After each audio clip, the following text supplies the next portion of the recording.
Démission de Macron ? Merci. C'est con, tu vois, j'aurais dû casser mon téléphone, j'ai pas filmé du coup. Bonjour à tous. Moi, je m'appelle Christophe, c'est con, j'ai pas filmé mon intervention. Une petite équipe de Bar-le-Duc, voilà. Moi personnellement, on est en lutte depuis le 17 novembre. On lâche rien, on lâche pas rien. De toute façon, ça on peut vous prévenir que on n'est pas en train de lâcher le mouvement sur Bar-le-Duc, de toute façon. Après, moi je voudrais parler un petit peu sur ce qui se passe en ce moment en France. Bon, c'est vrai, je me demande si on a un président qui se rend compte de voir que le peuple est vraiment en colère, parce qu'on quand on écoute les médias, bon, on a l'air de dire que le mouvement est en train de faiblir, mais c'est faux, parce qu'il y a des commandes des blocages un peu partout dans toute la France. Ça, il faut bien se mettre ça dans la tête. Après, les gens sont déterminés, parce qu'ils iront jusqu'au bout. Moi, personnellement, j'irai jusqu'à la fin. Je suis pour la démission de ce président, parce que pour nous, il ne représente plus rien. On voit bien qu'il est incapable de gérer ce problème. Alors, il n'est pas à l'écoute des Français. Alors, personnellement, on n'a plus besoin de lui. Ça, c'est vrai que moi, je demande sa démission. Après, je voudrais revenir aussi, c'est un peu sur l'immigration. Quand on parle d'immigration, bon, c'est pas parce qu'on parle d'immigration qu'on est contre ces gens-là. Après, personnellement, ce qui n'est pas normal, c'est qu'on favorise ces gens-là par rapport aux Français qui souffrent à l'heure actuelle. Parce qu'il y a des gens qui viennent, qui sont dans ce pays, qui vivent avec 500 €, 600 €, des personnes qui n'ont rien, des personnes qui ont tout perdu, qui ont perdu leur emploi. 150. Et ces gens-là, bon, m'excuserez, bon, je connais certaines personnes qui ont 1200 € par mois, ce qui n'est pas normal, parce qu'il y a des Français qui ont 500 € et qui crèvent de faim, qui courent des repas, qui mangent une fois par jour. Eux, ils mangent 3 fois par jour. Bon, c'est moi, je trouve que personnellement, c'est incorrect par rapport vis-à-vis de nous. Ces gens-là, ils sont soignés gratuitement, alors qu'on a des aînés qui ne sont pas capables, qui n'ont pas les moyens de se soigner. Ils ont un toit. On a des SDF français qui crèvent dans la rue. Moi, j'en ai vu personnellement à Paris, quand on va dans les manifs. On en a vu qui dormaient dehors, qui étaient sous la flotte et tout ça, et qu'on ne faisait rien pour ces gens-là. Alors moi, je trouve pas normal qu'on va déjà aider des gens comme ça, donc elle est incapable d'aider son peuple. Après, personnellement...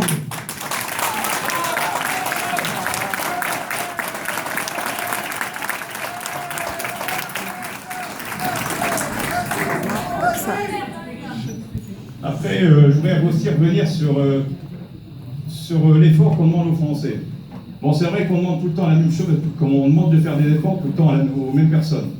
On nous demande Moi, ce que je voudrais bien, c'est que tout le monde fasse des efforts, c'est sûr et certain. Mais quand on demande des efforts à certaines catégories, moi je serais d'accord que les sénateurs, que les députés, que nos ministres, que notre président fassent aussi des efforts, qu'ils fassent au moins des baisses de salaire, qu'ils arrêtent un peu de faire n'importe quoi avec l'argent des contribuables. Parce qu'en ce moment, c'est ce qui est fait. Alors moi, je voudrais bien que ces gens-là montrent un petit peu l'exemple, parce que quand on dit qu'on doit montrer l'exemple, mais avant toute chose, c'est que ces gens-là montrent déjà l'exemple. Voilà.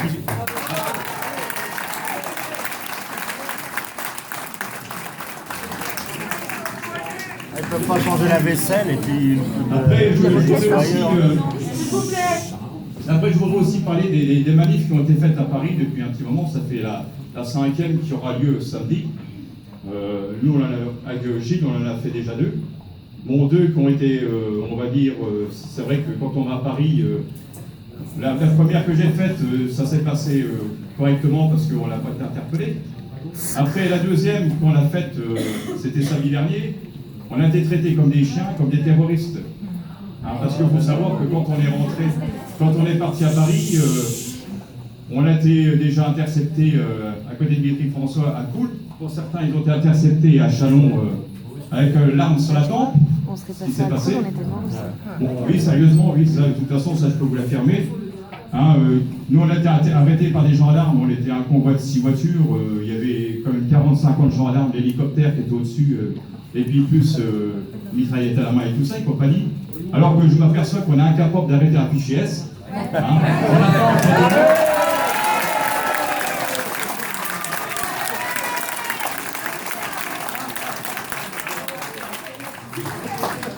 C'est vrai que ce pays a du mal d'arrêter les DGS, mais ils sont quand même capables d'arrêter des gens comme nous parce qu'on a le gilet jaune.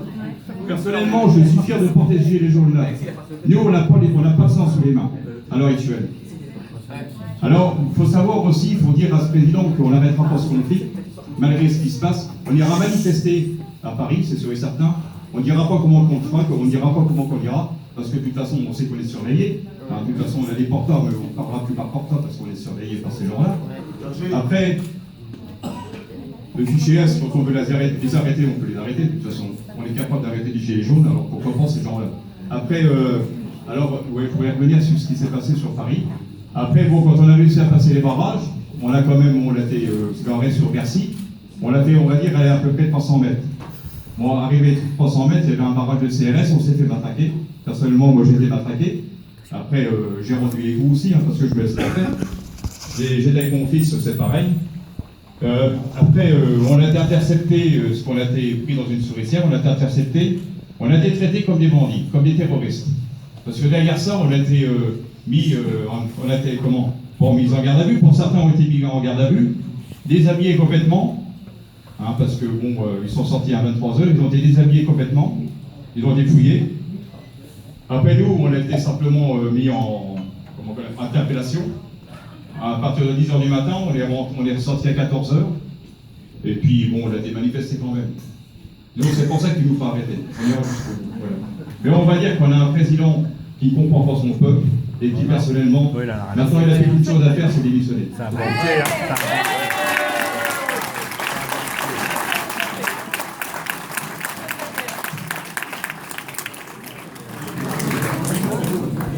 Je passe la parole juste après. Alors là, je parle à madame la députée au nom de mon ami Gilles Jaune qui sera donc elle m'a écrit le message.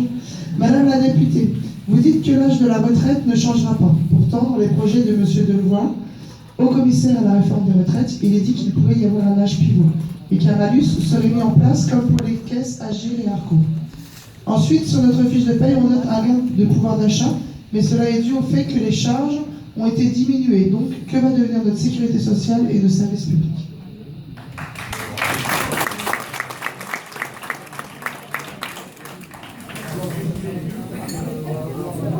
Alors, pour l'instant, le projet de loi, là, ce qu'il a fait, Jean-Paul Delevoye, c'est qu'il a mené plein de consultations et il essaye de voir comment harmoniser les régimes de retraite, comme je vous l'ai dit. Et pour l'instant, il n'est pas question d'augmenter l'âge de la retraite. Je veux dire, tant qu'il n'y a pas un projet de loi, il n'y a rien.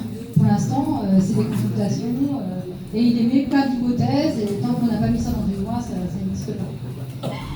Quelle est votre deuxième question, pardon? Sur la diminution des charges. Ah oui, alors en fait, ce qu'on a fait en fait avec la CSG, aujourd'hui, la protection sociale, elle est financée par des cotisations sur les salaires, cotisations patronales et cotisations salariales. Donc le chef d'entreprise en supporte une partie et puis les salariés une autre. Ce système de protection sociale, il a été mis en place à une époque où on avait eu plein d'emplois en France.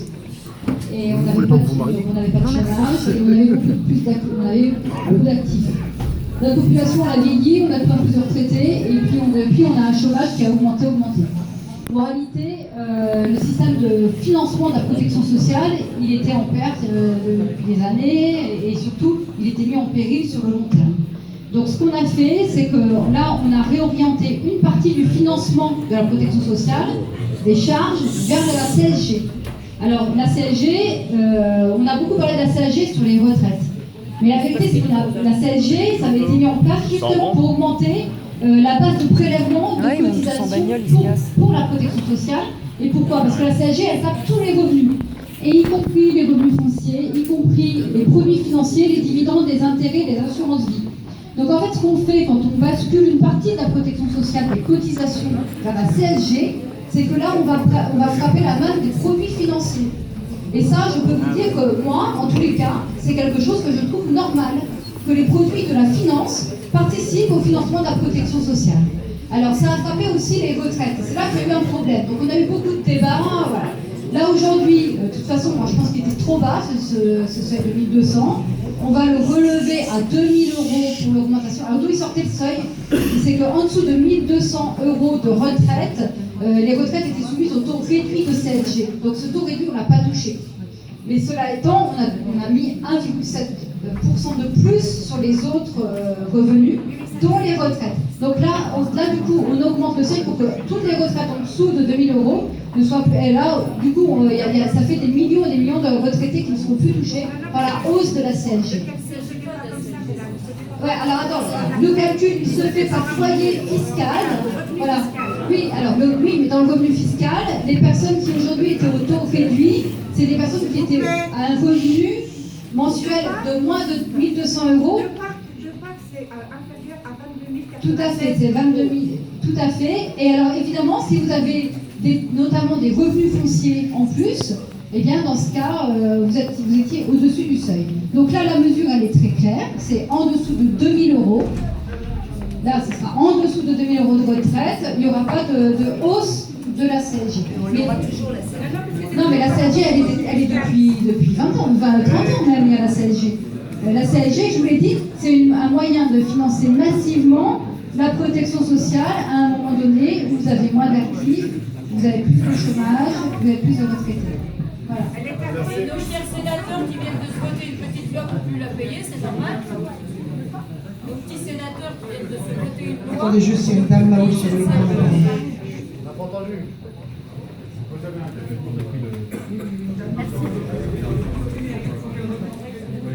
Venez, madame. On va juste embrayer sur la CSG, puis on va passer. Oui, vous nous parlez de la CSG, mais moi je vais vous dire, la CSG, je me souviens quand ils l'ont mis en place, ça devait durer 13 ans. Ça devait durer 13 ans. Et j'étais jeune, j'avais 22 ou 23 ans quand c'est arrivé la CSG. Alors il y a une particularité française, hein, c'est que français ça. Hein. On nous prend de l'argent et en plus derrière, on est imposable sur de l'argent qu'on nous a pris. C'est quand même impressionnant.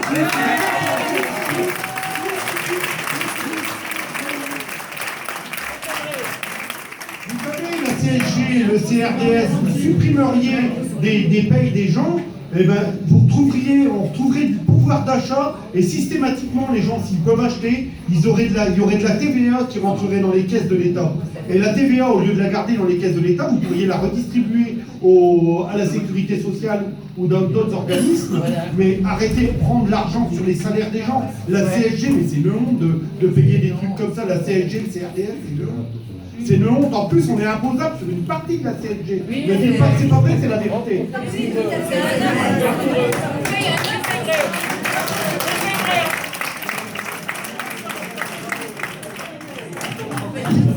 Moi, je voudrais m'adresser à la députée. Je suis retraité de l'armée. J'ai été soumis à la hausse de la CSG comme tous les retraités. J'aimerais qu'on m'explique pourquoi les parlementaires, eux, ils sont exempts de hausse. Voilà, c'est ce que je viens de dire. Les parlementaires, ils ont une indemnité de fonction qui est imposable à l'impôt sur le revenu, à la CSG et tous les prélèvements sociaux. Après, il y avait une autre indemnité que touchaient les parlementaires qui servait aux frais de fonctionnement. Et autrefois, ces frais, ils n'étaient pas du tout vérifiés de quoi que ce soit. En réalité, les parlementaires les utilisaient comme des compléments de revenus. Quand on est arrivé, on a fait une loi de transparence de la vie publique. On a mis fin complètement au système. Déjà, on a complètement revu le système de retraite des députés pour que ce soit revu normal. Il est où le pipeau? Et sur cette indemnité qu'on appelle les allocations de frais de mandat, aujourd'hui, c'est plus du tout une somme qui est allouée aux députés, elle est sur un compte à part, elle sert à payer la permanence, tout ce dont a besoin le député pour faire son travail de gestion. Et donc, tout cela est tracé avec les factures, etc. Non, il n'y a pas de chauffeur. Non, mais bon, moi je vous dis, maintenant, libre à vous de croire ce que vous souhaitez. Le fait est que cette majorité, elle a mis en place un contrôle des allocations de frais de mandat qui n'a jamais existé jusqu'à présent. Que maintenant, les députés tiennent une comptabilité et que sur la partie qui leur est versée à eux, celle-là, elle est soumise à l'impôt sur le revenu, à la CSG, CRDS, etc. Bah encore heureux. Oui, mais l'impôt sur le revenu, comme vous payez certainement moins d'impôts sur le revenu que les proportionnellement parlant que la majeure partie. Mais on est soumis au barème de l'impôt sur le revenu. Non, mais les alors qu'ils ont créé des choses qui n'ont pas Ça, c'est une réforme. Pour le coup, c'est une réforme que je porte pour l'année prochaine de refonte de barème de l'impôt sur le revenu. Et je vais vous dire, d'ailleurs, ce qu'on a acté aussi ces derniers jours, c'est qu'on a les refonds de barème, et notamment parce que sur les classes moyennes, effectivement, les mesures qui sont liées au SMIC ne les concerne pas forcément. Et donc c'est de revoir la progressivité de l'impôt sur le revenu, c'est quelque chose qui est demandé par pas mal de groupes parlementaires, pour mettre plus de tranches, plus de progressivité pour que les premières tranches soient moins imposées et que les dernières tranches soient plus sur le revenu. Enfin, je vous dis les chantiers qui sont